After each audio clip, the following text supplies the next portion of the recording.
कि आपने जीवन भर अपने देश भारत को सबसे ऊपर रखने की बात कही है। जब आप 8 साल के थे, तब आप आरएसएस में शामिल हुए, जो हिंदू राष्ट्रवाद के विचार का समर्थन करता है। क्या आप आरएसएस के बारे में बता सकते हैं और उनका आप पर क्या प्रभाव पड़ा? आप जो भी आज हैं और आपके राजनीतिक विचारों के विकास पर उनका क्या प्रभाव पड़ा? देखिए, एक तो बचपन में कुछ न कुछ करते रहना ये स्वभाव था मेरा। मुझे याद है मेरे यहाँ एक माकोसी, मुझे नाम बड़ा याद नहीं, वो सेवा दल के शायद हुआ करते थे। माकोसी सोनी ऐसे कुत्ते भी थे। अब वो एक बजाने वाली डफली जैसा रखते थे अपने पास और देशभक्ति के गीत और उनकी आवाज भी बहुत अच्छी थी। तो हमारे गांव में आते थे, तो अलग-अलग जगह पे उनके कार्यक्रम होते थे। तो मैं पागल की तरह बस उनको सुनने चला जाता था। रात-रात भर उनके देशभक्ति के गाने सुनता था, मुझे मजा आता था। क्यों आता था वो पता नहीं है। वैसे ही मेरे यहाँ राष्ट्रीय स्वयंसेवक संघ की शाखा चलती थी। शाखा में तो खेल-कूद होता, लेकिन देशभक्ति के गीत होते थे। वो मन को जरा बड़ा मजा आता था, एक मन को छूता था, अच्छा लगता था। तो ऐसे ही करके हम संघ में आ गए। तो संघ के एक संस्कार तो मिले कि भाई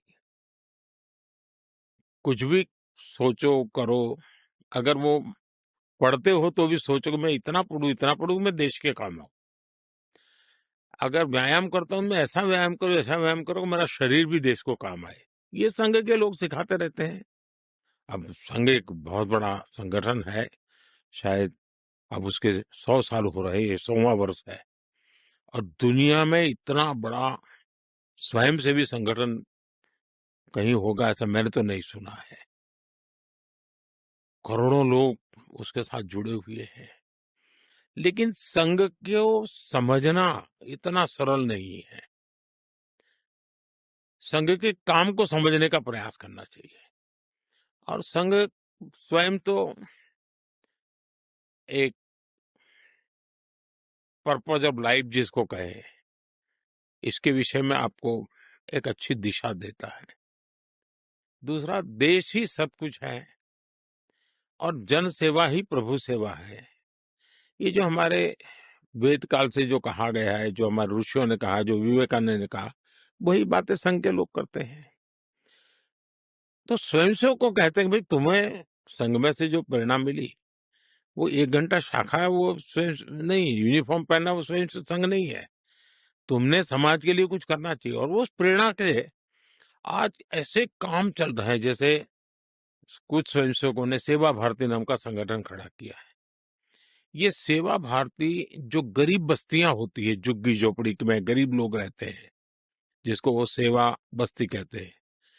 मेरी मोटी-मोटी जानकारी है, करीब 1.25 लाख सेवा प्रकल्प चलाते हैं वो और किसी सरकार की मदद के बिना समाज की मदद से वहां जाना, समय देना, बच्चों को पढ़ाना, उनके हेल्थ की चिंता करना, ऐसे ऐसे काम करते हैं। संस्कार उनके अंदर लाना, उस इलाके में स्वच्छता का काम करना, यानी बिल्कुल 1.25 लाख एक छोटा नंबर नहीं है। वैसे कुछ स्वयंसेवक हैं, संघ में से ही गढ़े हुए हैं, वो वनवासी कल्याण आश्रम चलाते हैं और वो जंगलों में आदिवासियों के बीच में रह करके आदिवासियों की सेवा करते। 70,000 से ज्यादा वन टीचर वन स्कूल एकल विद्यालय चलाते हैं और अमेरिका में भी कुछ लोग हैं जो उनको लिए शायद $10 या $15 का डोनेशन करते हैं इस काम के लिए और वो कहते हैं कि एक कोका कोला नहीं पीनी है इस महीने, एक कोका कोला मत पियो और उतना पैसा ये एकल विद्यालय को दो। अब 70,000 एकल विद्यालय आदिवासी बच्चों को पढ़ाने के लिए करना। कुछ स्वयंसेवकों ने शिक्षा में क्रांति लाने के लिए विद्या भारती नाम का संगठन खड़ा किया। करीब 25,000 स्कूल चलते हैं उनके देश में और 30 लाख से छात्रा एट अ टाइम होते हैं और मैं मानता हूं तक करोड़ों विद्यार्थियों को और बहुत ही कम दाम में पढ़ाई हो और संस्कार को भी प्राथमिकता हो, जमीन से जुड़े हुए लोग हो, कुछ न कुछ हुनर सीखे, समाज पर बोझ न बने।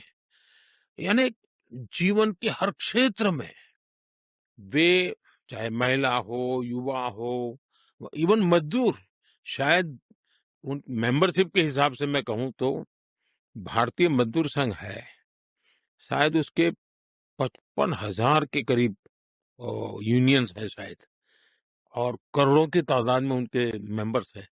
शायद दुनिया में इतना बड़ा लेबर यूनियन कुछ नहीं होगा। और सिखा कैसा जाता है? लेफ्टिस्ट लोगों ने मजदूरों की मूवमेंटों को बड़ा बल दिया। लेबर मूवमेंट जो लगे हैं उनका नारा क्या होता है? Workers of the world unite, दुनिया के मजदूरों एक हो जाओ, फिर देख लेंगे, ये भाव होता है। ये मजदूर संघ वाले क्या कहते हैं, जो आरएसएस की शाखा से निकले हुए स्वयं मजदूर संघ चलाते हैं? वो कहते हैं वर्कर्स यूनाइट द वर्ल्ड। वो कहते हैं workers of the world unite, ये कहते हैं workers unite the world. Unite the world. ये कितना बड़ा वाक्य, दो शब्दों में इधर उधर है, लेकिन कितना बड़ा वैचारिक बदलाव है। ये संघ की शाखा से निकले हुए लोग अपनी रुचि, प्रकृति, प्रवृत्ति के अनुसार जब काम करते हैं तो इस प्रकार के गतिविधियों को बल देते हैं। और जब इन कामों को देखेंगे तब आपको 100 साल में राष्ट्रीय स्वयंसेवक संघ ने भारत के सारे चकाचौंध दुनिया से दूर रहते हुए एक साधक की तरह समर्पित भाव से, तो मेरा ये सौभाग्य रहा कि ऐसे पवित्र संगठन से मुझे संस्कार मिले जीवन के, लाइफ ऑफ पर्पज में ये मिला। फिर मेरा सौभाग्य रहा कि मैं कुछ पल के लिए, कुछ समय के लिए संतों के बीच चला गया, तो हम मुझे एक आध्यात्मिक अधिष्ठान मिला, तो शिस्त मिली, लाइफ ऑफ पर्पज मिला, संतों के बाद आध्यात्मिक अधिष्ठान मिला।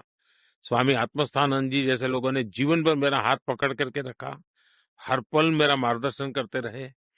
तो रामकृष्ण मिशन, स्वामी विवेकानंद जी, उनके विचार, संघ के सेवा भाव, इन सब ने मुझे घर